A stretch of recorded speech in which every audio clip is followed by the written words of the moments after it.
Grew up on new wave, but it's a new age where the kids on the fringe have a TV set in their pockets, nowhere to run away.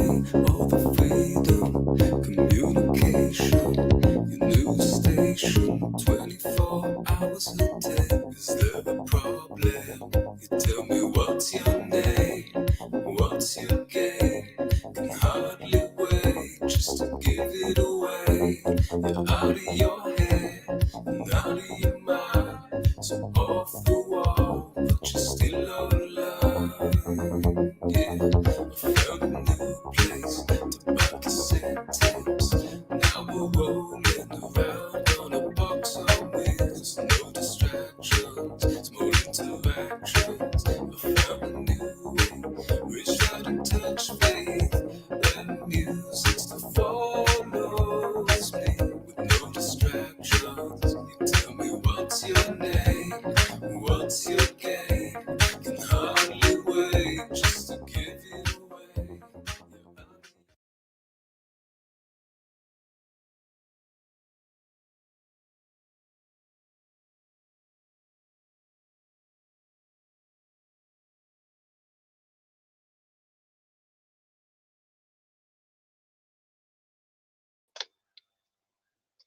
Hello, everyone. I'm Greg Staley from Diverge Media. We're excited to bring our next guest to you. Without further ado, Kristal Pitter and Broderick Visser. I'm just going to be here on the sidelines for the first part of the interview. This will be a two-part interview, kind of, so to speak. So Broderick's going to kick things off, and he has some questions.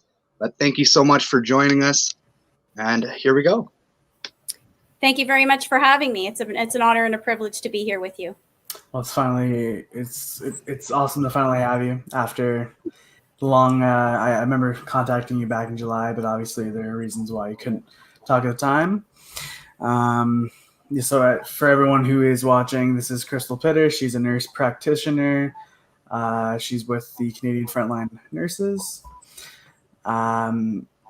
She was formerly a provincial long-term care home inspector before she lost her job. We'll get into that in a little bit. Is there anything you'd like to introduce yourself that I missed? No, you did a great job, Broderick. I am a nurse practitioner in Ontario. I have been practicing nursing for 24 years, 14 of those years as a registered nurse and 10 years as a nurse practitioner, practicing in a variety of areas, including infectious disease. And basically just felt that it was necessary to step out and speak truth when I started to recognize that things that were being implemented in terms of measures were not evidence-based. Awesome. So let's kick it off. My first question kind of goes into an article from Global News that they wrote about you. So the quote is from the article it says this: the College of Nurses of Ontario says nurses are quote unquote accountable to use accurate sources of information such as research to inform their practice. The CNO also notes that nurse-patient relationship is one of unequal power, which places nurses in a unique leadership position in the healthcare system. Therefore, it is part of a nurse's professional accountability to lead, role model, and follow public health directives that keep people safe. The spokesperson continued, the nurses must not impose their personal beliefs and biases on patients. These include political, religious, or cultural beliefs. When a nurse's own personal beliefs conflict with a patient's care plan, the nurse provides safe, compassionate, and timely care to those until other arrangements are in place.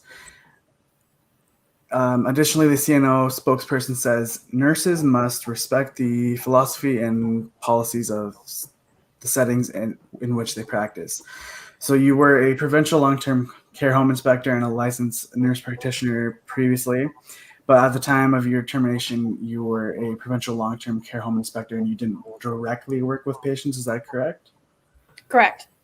So I know it says in the CBC article, there is no evidence that so it says, quote, there is no evidence that she ever harmed or imposed her personal beliefs on a patient.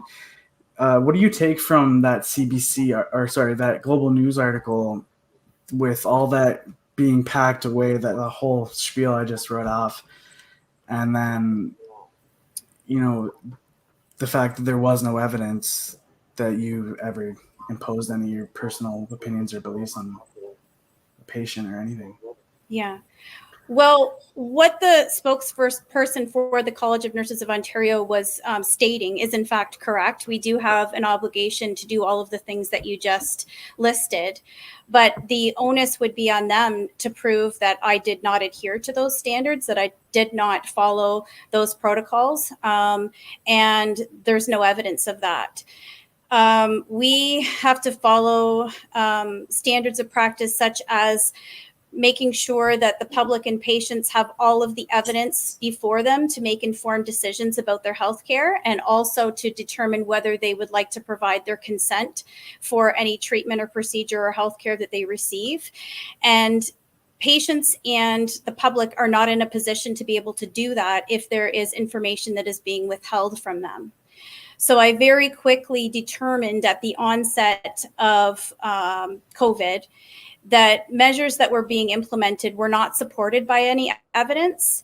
And because the college's main purpose is to protect the public, as is mine, I have a duty and a responsibility ethically to protect the safety and well-being of the public and patients. And you can't do that if you're prevented from sharing all of the evidence with them.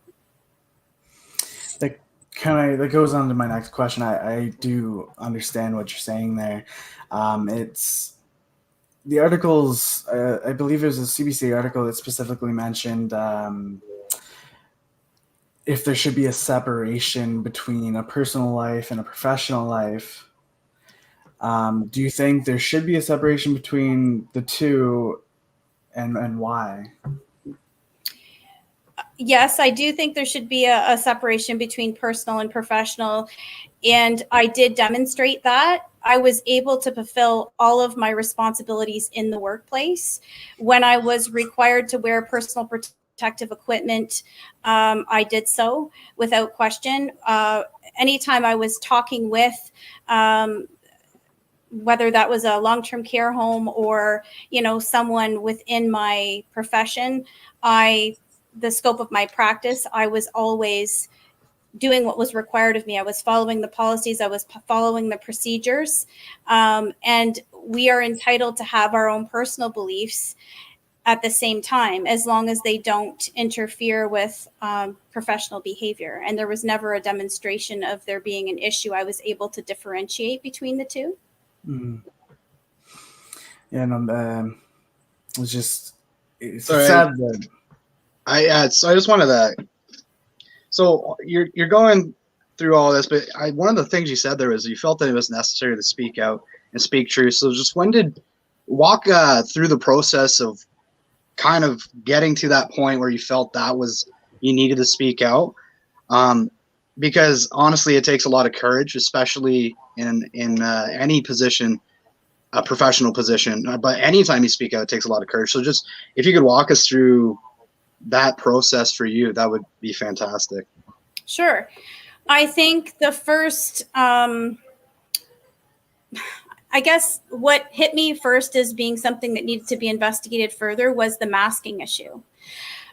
Because I knew from past experience that masking does not prevent the transmission of viruses. Viruses are far too small. They're 0.1 microns in size. And when you compare that to the weave of a mask and the pore size of a mask, viruses are able to travel over, under, through, around masks. And so that basically was a red flag to me. And then I was seeing a lot of people comparing mask wearing within a surgical suite or an operating room and saying, well, we've been wearing these forever. Like, you should know better as a healthcare provider. But that is a situation where apples are being compared to oranges. It's not the same environment. That is a highly monitored environment where you have precise calculations of gases, including oxygen, carbon dioxide, precise calculations of humidity and temperature, and a long list of things that are a responsibility of an environmental health expert. and not the job of the nurses and the anesthetists and the surgeons that are within the operating suite. And they primarily are worn or have been worn in the past to reduce wound infections by bacteria falling into someone's body cavity or from body fluid splashing up from the individual that's having the surgery into the surgeon's face or any of the other healthcare providers that are in the OR suite. And we've actually seen studies now to show that there's really no difference in wound infection, whether you wear a mask or don't wear a mask. And yet, despite that information being readily available, there's still this decision being made to wear them regardless. And so we're marching into territory that is concerning for me, because we're not providing care in an evidence-based manner anymore. We're just doing things because historically we've done them that way. Yeah, I know exactly the studies you're referring to. Actually, a lot of these studies around the open wound surgical argument, it is an apples to oranges comparison. It's climatized environment, controlled environments, and then they extrapolated that to the general population. But even in those studies on mask wearing, from what I've read, they call it medical dogma. They say there's not a lot of evidence that it helps, but it doesn't also, there's not a lot of evidence in their setting that it's harmful, because they're only doing it in short, maybe a couple hours at a time, I'm assuming, for a surgery, things like that. So they're not really getting that. But furthermore, to add into this conversation here was the ONA case. I wanted to ask you about this, and I'll hand it back over to Broderick to continue. Sorry. But the Ontario Nursing Association went to court in 2014 and in 2017, 2018, the final ruling was. They won both times against the VOM, vaccine or mask policy. And I'm reading here, they basically said it was to improve influenza immunization compliance. That was what they cited, the reason for making non-vaccinated workers wear a mask. This was what they were trying to do to improve the immunization targets, according to the court documents. They said they basically said there was scant evidence. And Bonnie Henry at the time was one of the people representing the hospital association, also agreed that there was scant evidence, but basically said, but we should do it because there could be some effect. She agreed that there's some effect. So this was kind of in the court. They said there's scant evidence.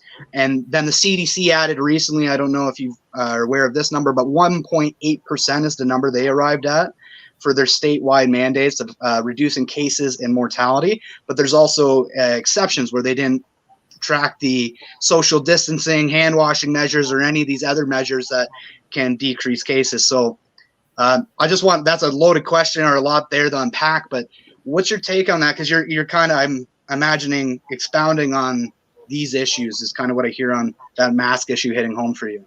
Mm-hmm. And there was one additional issue that I should have touched on earlier as well, and that is that there are harms that are being done through mask wearing as well. So it's not just that they're ineffective in terms of preventing viral transmission.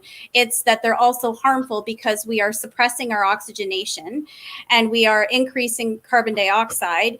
We are reducing our pH level, which causes our bodies to be in a state of stress, and it compromises our immune system, puts us at increased risk for infections and disease, which is exactly what we're trying to prevent in the first place.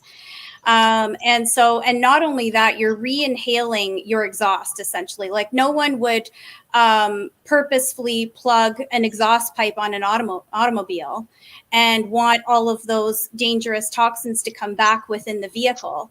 You want them to be, expelled from the vehicle. And the same is true of our lungs. We want the waste and the toxins in our body to be expelled properly, and they're not being expelled properly when you wear a mask like that.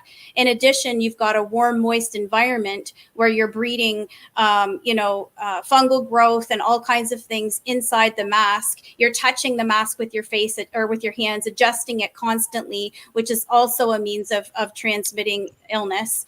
And then there's issues with, increased cavities, infections infections within the mouth, infections on the face, bacterial pneumonia in the lungs, all kinds of different things, not to mention the lightheadedness that some people feel because of their compromised oxygenation.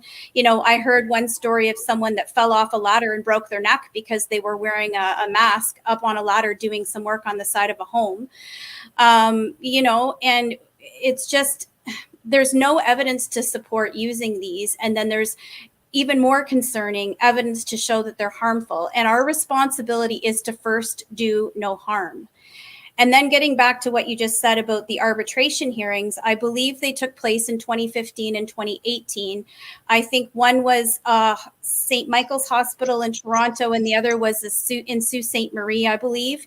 And Correct. you're right, it was, you know, they were trying to enforce mask wearing for those nurses that weren't vaccinated against influenza, and they found that there was scant evidence. So again, I see over, you know, and over again, now that we're in this situation several years later, facing the same types of situations again, where they're trying to force mask wearing, and it's already been shown to not have an effect.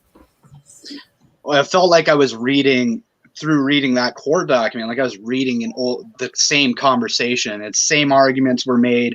It's all the same circumstantial evidence. There was even, oh, hey guys, it's 95% effective. Those studies existed back then to put the mask on and force the air through. See, it stopped 95% of the air. Ergo, it stops 95% of infectious particles. It's like, no. And then the large droplet argument, how, yes, masks stop large. We've heard all this, right? Masks stop large droplets, thereby they reduce transmission viral load. Meanwhile, they say, no, it comes out of the sides. It's not a fit. It's not a respirator device, and it's airborne. And it's those smaller particles you have to be worried about that stay suspended in the air. Sorry, I'm frustrated. I feel like I'm preaching to the choir, and it's finally like somebody on the other side that understands the argument. And I've just been frustrated yelling at the walls for about a year now. So you understand. Trust me, Greg, I am just as frustrated as you are. And, you know, I take every opportunity I can to post truth either on social media or to speak to people, to speak to family, to speak to relatives. And it's so frustrating because you're trying to protect their health and safety.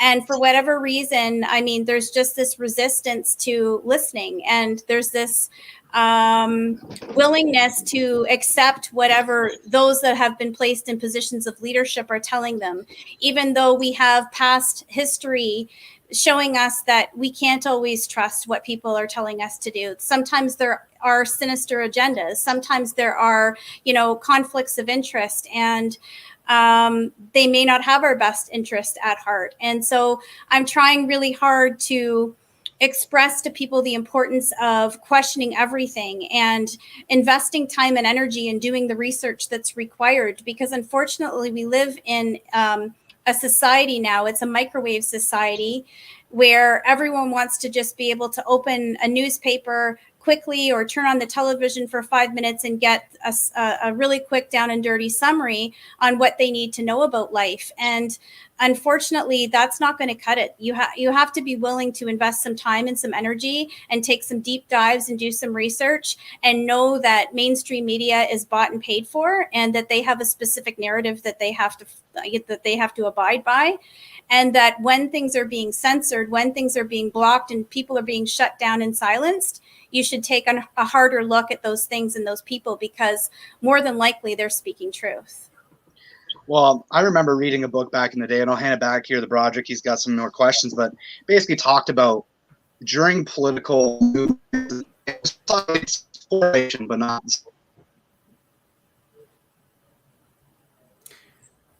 Is he? Sorry. Is he frozen for you? Yes. Okay. I might have lost connection. I'm not sure. Sorry, I just want to clarify with. I feel like he's just going to jump in anytime. I just want to clarify with you. So you, before the show, you said you didn't want to speak directly about your job. Are you able to speak about how you lost your job or any of that? Yeah. Absolutely. Yeah, I can speak about how I lost my job. Essentially, I have been a truth seeker and a truth speaker for as long as I can remember. And then when COVID when we were declared to be in a pandemic, that just continued. And I saw, as I spoke about earlier, some concerning things with regards to masking first. And so I started to post evidence-based videos of environmental health experts that knew what they were talking about. It was all evidence-based information, encouraging people to take a look at things, wanting people to think for themselves, make their own decisions. And essentially those types of things, in addition to other things I was posting, where I had taken notice of various, let's just say, elite individuals within society that had an agenda. I was posting information about that as well, and encouraging people to take a look and make decisions for themselves about what was truth and what was not truth.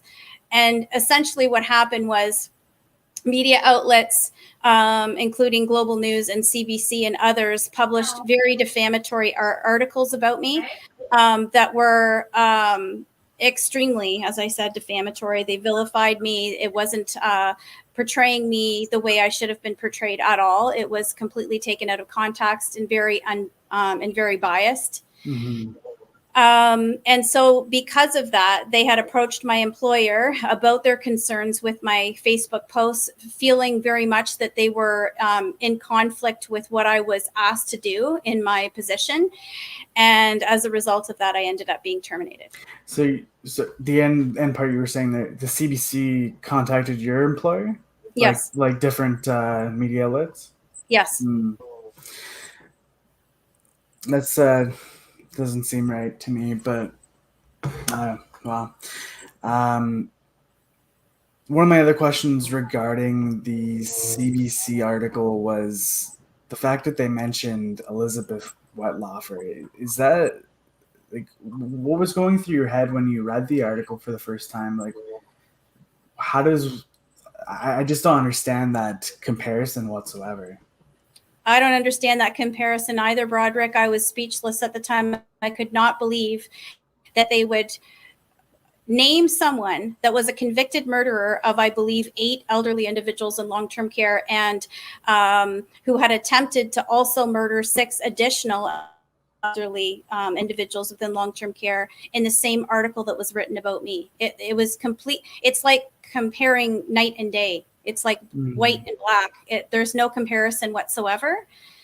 So it made me very angry, but at the same time, I have had no issues speaking truth because I cannot violate my conscience.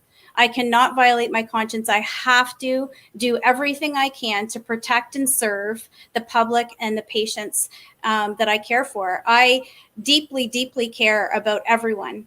And I would never, ever remain silent when I know that people are being harmed the way that they are. The collateral damage as a result of these measures being rolled out is far worse than the issue that is at hand. We're seeing suicides. We're seeing, isolation that's leading to depression and anxiety and drug overdoses. And not to mention the fact that there are a lot of people that either are too afraid to access assessment from their healthcare provider, or they're being these assessments and or surgeries and or treatments are being delayed or canceled.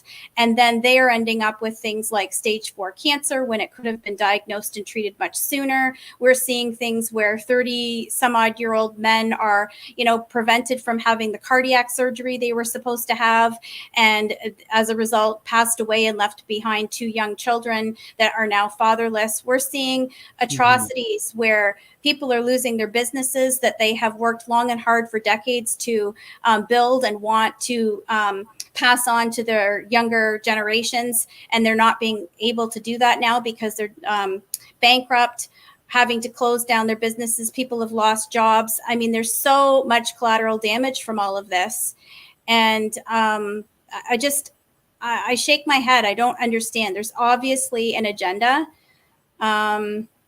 because everyone that's speaking truth, there is a deliberate effort to shut them down.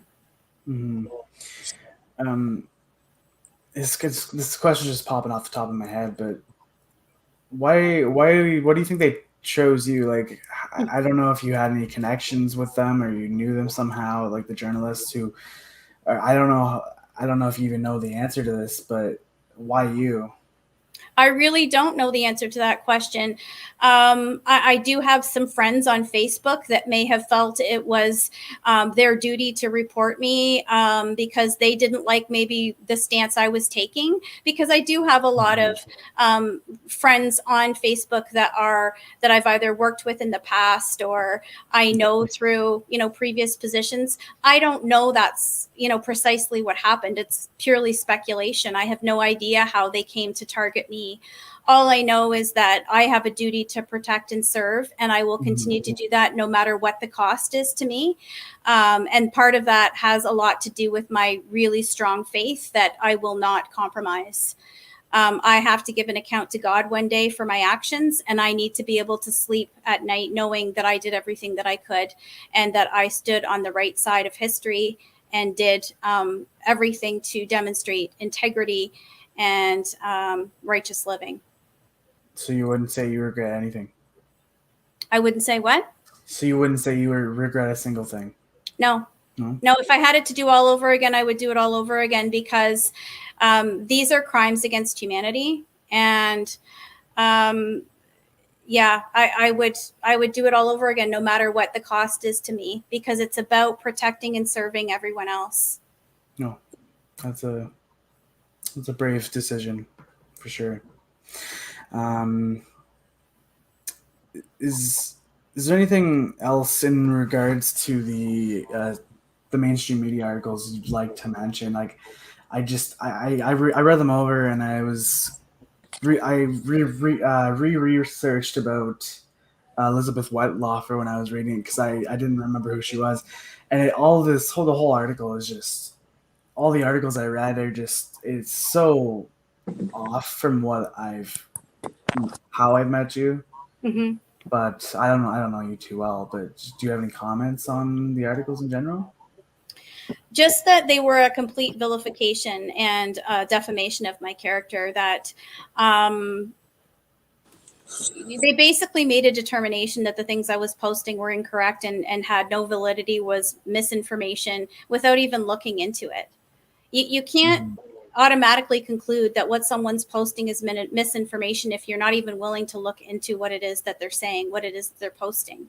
And furthermore, I believe the onus is on them, the leaders, those that are implementing these measures to show us that these things are beneficial, and that they do not cause any harm. And they're not able to do so. We've been asking for evidence for these measures since the beginning, and they're still not able to. Even when we look at Pastor Coates' situation, which I'm sure the two of you are fairly well versed in as well, they're not able to provide any evidence with regards to his situation either. And they've had over a year to present it, which leads us to believe that there is no evidence. And I know there isn't, because I myself have looked for it. Mm-hmm. My apologies there on the in and out, but for some reason Kitchener Internet decided to completely kaput. My apologies. No worries. On the all cause mortality, I recently just put out an article today, and all cause mortality is slightly up. Basically, the number is 303,350, but it's 0.05% as a percentage of population. And you talk about, we know now that lockdowns cause more harm, that cost-benefit analysis has been done. So I wanted to touch on that. The Lancet reported in August of 2020 that full lockdowns were not, I'll read right from here. Rapid border closures, full lockdowns, and widespread testing were not associated with COVID-19 mortality per million people. So that's the most prestigious medical journal in the world of August of 2020. We have Mr. Allen, Douglas W. Allen, put out his cost-benefit analysis, Simon Fraser University economics professor. And most importantly, I wanted to get your comments on this, was Stats Canada indicated that more deaths may be caused by lockdowns than from COVID. So according to the Stats Canada paper on the provisional death counts and excess mortality January to December of 2020, the paper said that in the early months of the pandemic, the weekly number of excess deaths and deaths caused by COVID-19 were closely aligned and mostly affected older populations, suggesting that COVID-19 itself was driving excess mortality in Canada. Then they continued, and this is I want to get your comments on from Stats Canada. However, more recently, the number of excess deaths has been higher than the number of deaths due to COVID-19, and these deaths are affecting younger populations, suggesting that other factors, including possible indirect impacts of the pandemic, are now at play. That was released March 10th of this year. Yes, absolutely. And I spoke to this somewhat with Broderick about how the collateral damage is far worse than the issue itself. And we are seeing the detrimental effects, especially the young adults, the teenagers, the children, those that have been prevented from having the relationships, the physical touch that they have they're used to. The kids in schools are not able to play with their friends as they were. We know teenagers that missed graduations, missed proms. They're just not able to live their lives the way that they have known them to be. And because of that, there are severe depressions, severe anxieties, suicides that are taking place, drug overdoses, alcoholism, and we're not going to see the full effects of this for decades to come. Ooh, no. Can't win. There we go. My apologies. I'm back on the good channel. Sorry. You talked about it's just been a disaster. I'm so sorry. It's okay. You talked about the jobs being lost, and I wanted to touch on that as well. I heard you talking about the devastation, this cost-benefit analysis. So I want to expound on that a little bit. But Dan Kelly of the CFIB, Canadian Federation for Independent Business, basically came out and said on AM 900 radio that 1 in 5 businesses are expected to close in Ontario due to the lockdowns. And that's if we don't extend it. And he said 1 in 6 in Canada. So, I mean, we know now, but when do you think the politicians kind of had their hand firmly enough on the data that they should have pulled back from this decision on these blanket lockdowns? I mean, we looked at what Sweden did, and they have less cases and less deaths per 100,000 than the US, than Italy, than the UK, as an example. And they talked about a lot of the things that you've talked about. Mandatory masking in the general public will cause more. They were concerned it could cause more infections because people would be pulling at it, wearing soiled masks, like you mentioned, pulling it down and not washing their hands, and it could give a false sense of security. They laid it all out. But when do you think our politicians knew, or do you think, is it just arrogance, or is it like, where do you pin that? I guess time will tell what actually is at play here. I do believe there's a sinister agenda behind it all, but in terms of which leaders know about that and which are actively complicit in that, or are just following, and they basically do wholeheartedly believe that what they're doing is the best for society, I don't know. I mean, only they know, and God knows, I guess, where they're at with regards to that. I don't think there really should have been any lockdowns, because it doesn't make any sense that they would ever have been effective. Now, at the very beginning, when we weren't really sure what we were dealing with, I can understand, 2 weeks to flatten the curve, maybe even 4, maybe even 6. But beyond that, to continue to do something over and over and over again and expect a different result, like, that's the definition of insanity for me. I don't understand it at all. And we have plenty of evidence to show that the deaths and the adverse effects and destruction that are being caused at the business level, at the job loss level, in the economy, in loss of life, in loss of timely diagnosis, because people are not accessing healthcare as they should, because there's such a myopic focus on COVID alone, and everyone else is having to, wait and have their assessments and their treatments deferred or canceled altogether. For me, I mean, this should have been gone a long time ago. The lockdown should have been ended a long time ago.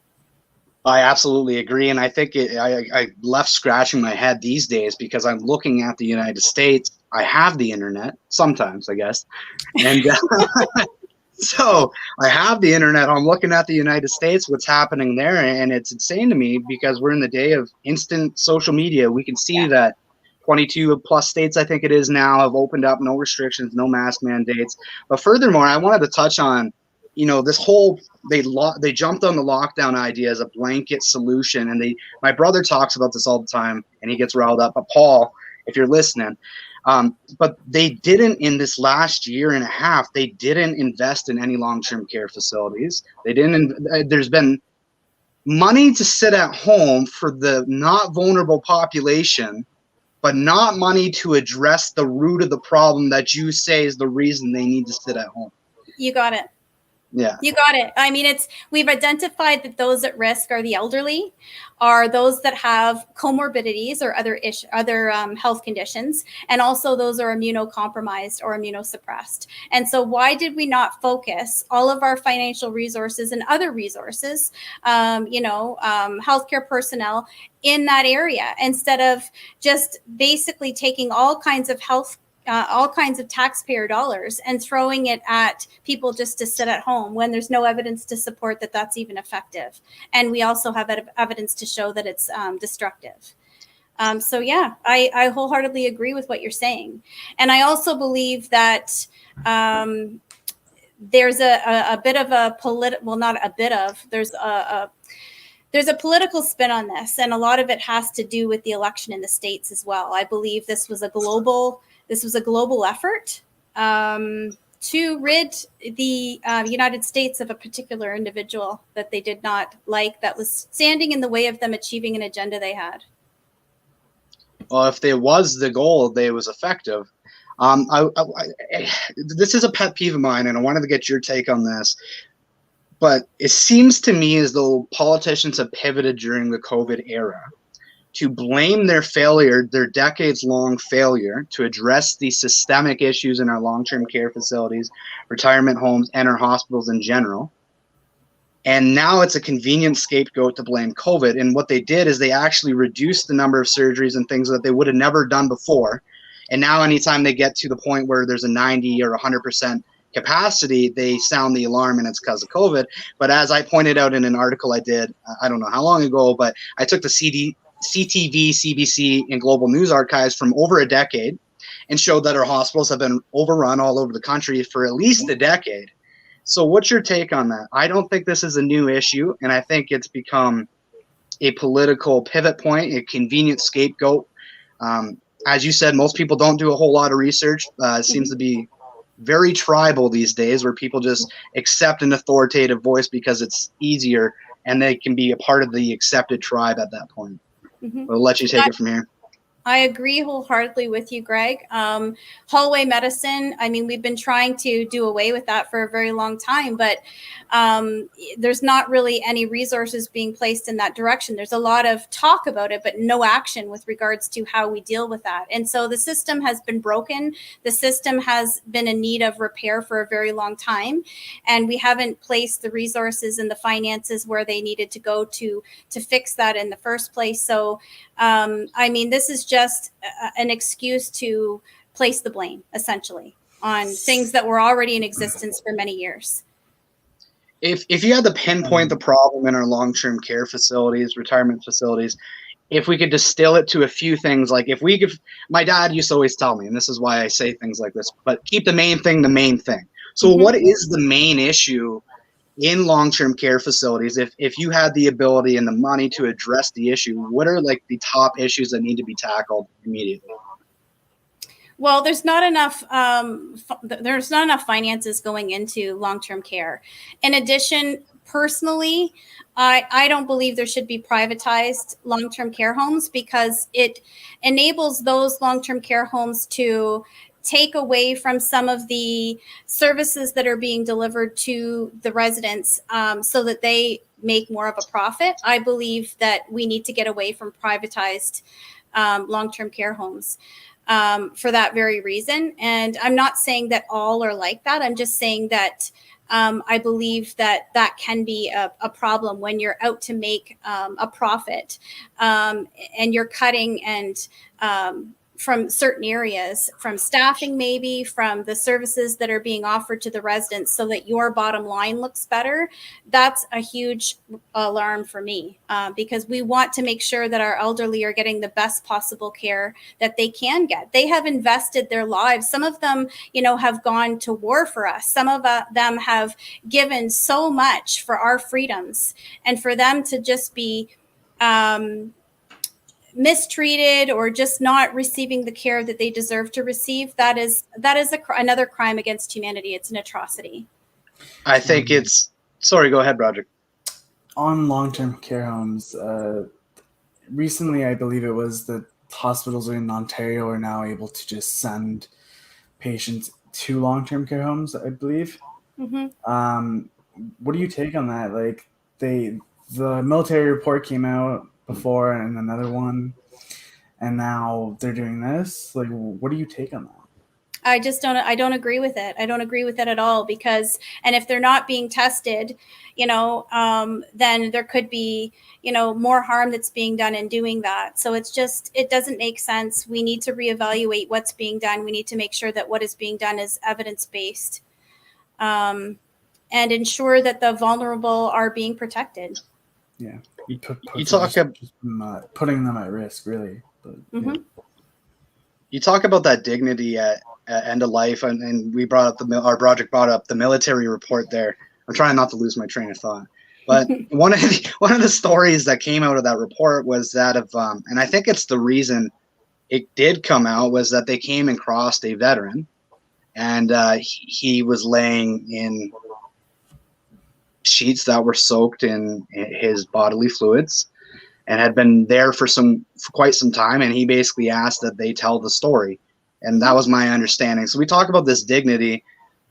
How, I guess this is a big question to ask, but how has this become an issue that's been able to be swept under the rug for decade after decade? These aren't new issues. We had I can't remember her name, but she was a murderer in the long-term care facilities, and there was a lot of lack of oversight that came through that court case. We've seen that the medicines weren't being tracked properly, not enough oversight, administrative and otherwise, but these are decades-long issues. Mm-hmm. How do they keep getting this out of the spotlight? It seems like this should be front and center, or is there just a disconnect maybe between our society and our elderly culturally? I think it's a combination. I don't think it's any one specific thing. I think it's multifactorial. But yeah, I mean, it comes down to resources, being short-staffed, and everyone's trying to provide all of the services that are necessary, are required in the best way they can. And they're just spinning their wheels because they're not able to. And then somehow people are not listening to what's being said. Those in positions of leadership with the power to change what we're seeing are not taking action. And so you feel like you just are continuing to sound the alarm, but the wheels just keep spinning, rather. Spinning in place, the rubber's hitting the road, but there's no movement happening. It's always shocked me when we have these major societal issues, and just this one for me bothers me a lot, because our elderly have, even from a societal standpoint, they've contributed their whole lives, they pay taxes. We should care. And I think it's representative. This is a personal note, but I think it's representative of a society on how we treat our elderly and our children. Yes. And it bothers me on a personal level, the lack of caring that not only doesn't come from our politicians, but like you said, there's no leadership stepping up, and it just seems to fall on deaf ears in general. The Canadian people don't seem to care. It's never been a platform issue or a platform for any election campaign that I can ever remember. And it's frustrating for me. So as somebody who worked in that, do you get discouraged at this, or is it you're kind of optimistic and because you see those connections and the people in there working, and they're working hard? And are you optimistic about the situation in long-term care going forward? Well, I tend to be an optimistic person, just as a baseline in terms of who I am. I tend to look at things from a positive perspective. But having said that, there does need to be a definite overhaul of the healthcare system. It needs to be completely destroyed and rebuilt from the ground up, because there is corruption. There is basically just too much that needs to be done that's not being addressed. And yes, there are very good-hearted people that are really trying their best. I don't want to make it sound for a moment that, you know, everyone that works in long-term care or everyone that's running a home is a terrible person or not doing their job well. I certainly would never want to communicate that in any way, but there are definite shortfalls that need to be addressed that have been communicated, and it seems, as you say, to just fall on deaf ears and to never ever really be addressed, and the problem just keeps getting worse and worse. And everyone deserves dignity and respect. Every single person, you know, from cradle to the grave, they all deserve dignity and respect, and we cannot mistreat people or treat anyone like they are less valuable than someone else. And so I will fight and fight. I will not stop until this is addressed. It needs to be addressed. That's why I've spoken up. That's why I will continue to speak up.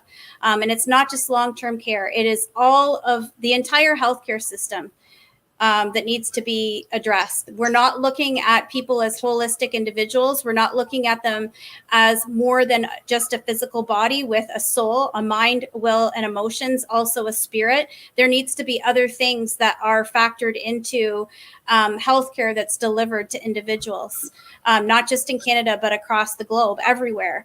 And these things have been ignored. They have been taken over by pharma, and the only means of healthcare right now is basically through taking a pill or some kind of injection, and there's no talk or discussion, no debate, no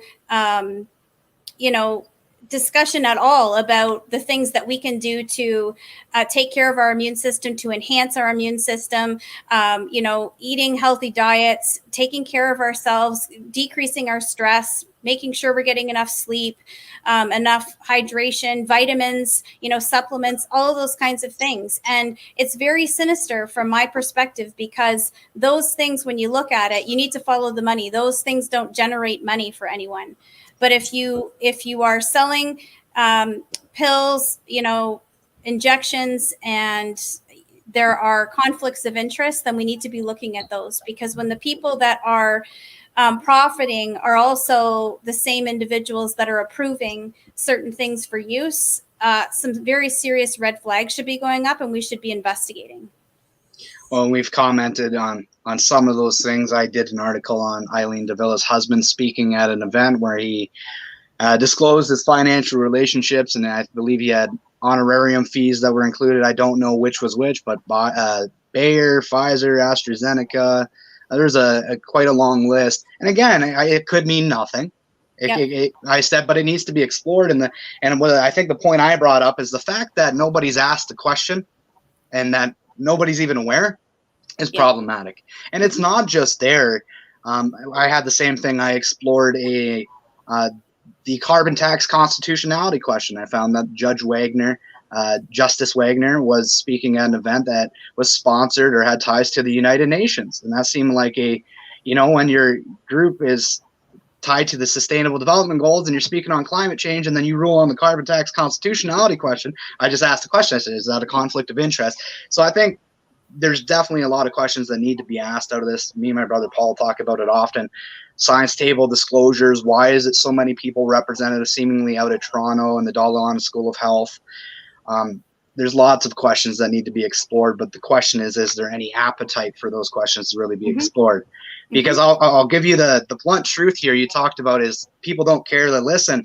I'll tell you, I witnessed it firsthand. I can look at the analytics. I tell Project this all the time, but you can look at the analytics behind your post, and when you see people aren't reading beyond the headlines, because I'll sometimes get like hundreds of likes or reactions on a post, and then I'll look at it, and it's like it was read half the amount of times as people click the like. So I know you're not reading it. Yes.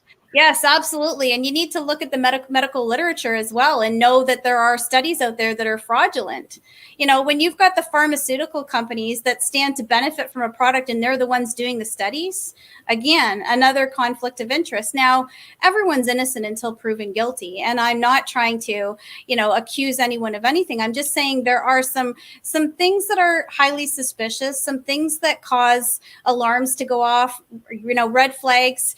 And we need to be looking at these in more detail and investigating and getting to the bottom of what is going on here. Because when you are labeled a quack for wanting to practice naturopathic medicine and, you know, cast aside, and when universities and colleges are forced to follow only allopathic medicine that where pharmaceuticals based on petroleum are the only things that you can use, and everyone else is labeled a quack and a conspiracy theorist, there's a problem. Well, absolutely. This is the day and age we live in. You can't ask questions that go against the narrative. That would make you some insert label here. So that's kind of how it goes. But I wanted to get so the PCR test, Carrie Mullis obviously comes out, says this is useless. But more recently, I wanted to talk about the developments of the Justice Center chief microbiologist for Manitoba in court, coming out and admitting that they had done studies in the lab to prove viral culturing of these PCR tests. I think it was a small sample size, admittedly, under 260. But of those, 56% aren't infectious. That's what he said on that small sample size. So when we extrapolate that to the data, I mean, to me, I would never test somebody that was asymptomatic. I think of the Wuhan study. I'm not sure if you're familiar with that one. 10 million residents tested, 300 positive PCR tests, 0 were actually infectious with anything viable. So to me, the whole mask argument hinges on asymptomatic spread, and I don't believe it exists in any way, shape, or form to the extent that they said. It's not that I don't believe it can happen, but I think it's a minute problem. And why do we focus on the smallest part of a problem when approaching a problem? Yes. Well, it's all about fear. You, in my opinion, it's all about fear, because you can get anyone to do anything if you get them in a place of fear, right? We've seen that throughout history. That is how Hitler did what he did. That is how a lot of Milgram experiments, Stanford prison experiments come to mind. Sorry. Yep. No, that is how you can get someone to do what you want them to do, is through fear. And fear incapacitates us. It causes us to not be able to think critically or logically about things. And so our critical thinking skills go out the window, and we just want to do what it is that we're being asked to do so that we can get out of that place of fear. It's fight or flight, right? And so that is why it's being done. And when I see cases, I just shake my head. I almost don't want to hear it anymore, because people are paying such close attention to how many new cases there are every day, and it means absolutely nothing. It's essentially useless, because so many of those cases aren't infectious and are false positives. They're not. If you were to ask them, well, are you sick? No. So what are we actually trying to do here in telling the community that we have X number of cases? And when you know that it hasn't even been isolated, it's not even been proven to be isolated, what are we actually testing for? And, you know, Carrie Mullis said it wasn't to be used for clinical diagnosis.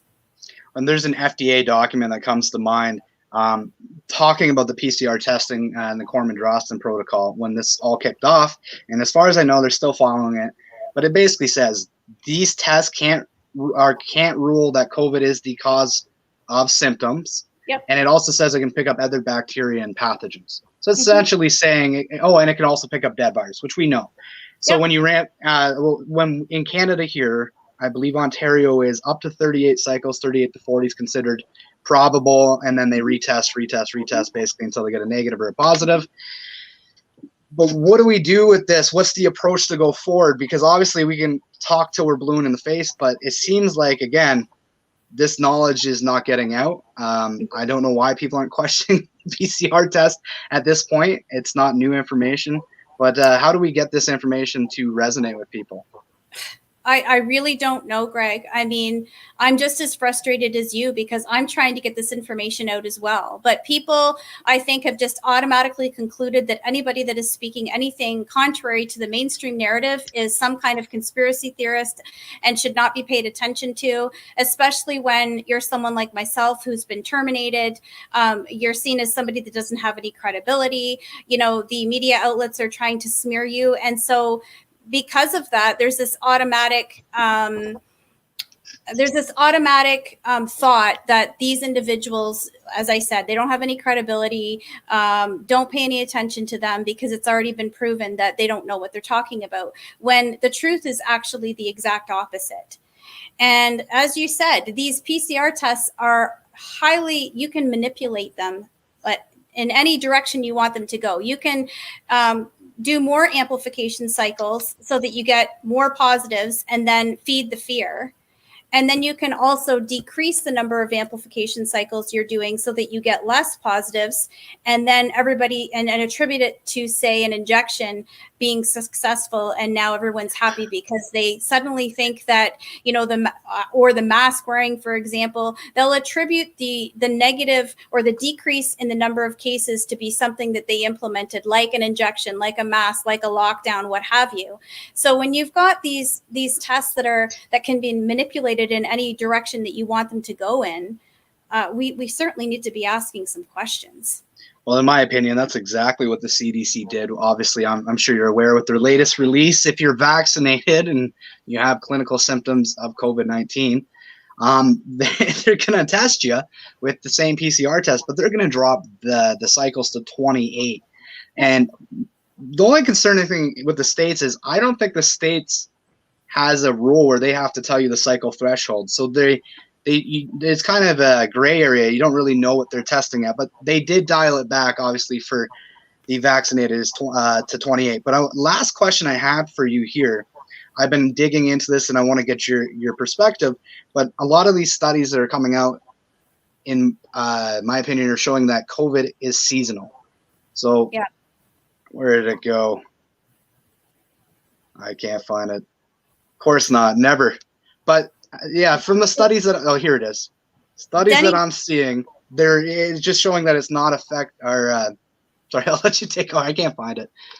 Yeah, Denny Rancourt. Are you familiar with Dr. Denny Rancourt, PhD, who used to teach physics at the University of Ottawa? The Ontario Civil Liberties Association? Yes. Yeah. He has an excellent resource on masking, and I can't remember the name of it now. Why masks don't work, I think, might be what it is. I don't remember, but that aside, he talks extensively at length about the seasonality of this and how, it's when we look at colds, for example, we see a rise in colds occurring through the fall and winter when we have colder temperatures and drier climates. And then we see that they pretty much virtually disappear through the spring and summer when we have higher temperatures, warmer temperatures, and humidity. And that's essentially what's going on here as well, because you don't have, you're able to decrease the incidence of viruses when you have a more humid environment and a warmer environment and there's sunlight. And so very, very similar situation. And you've got different climates all over the world. So to say, in a certain area of the world, oh my gosh, they have all of a sudden what appears to be an outbreak or a lot of cases of a certain thing happening, you can't extrapolate that information and say, oh, okay, well, then we better, gear ourselves up for the same thing happening here because our climate is entirely different. It depends on where you are at with regards to the equator. You have to always look at the environmental causes. I found the study. So the study was basically talking about they did analysis on a number of countries basically at the beginning of this.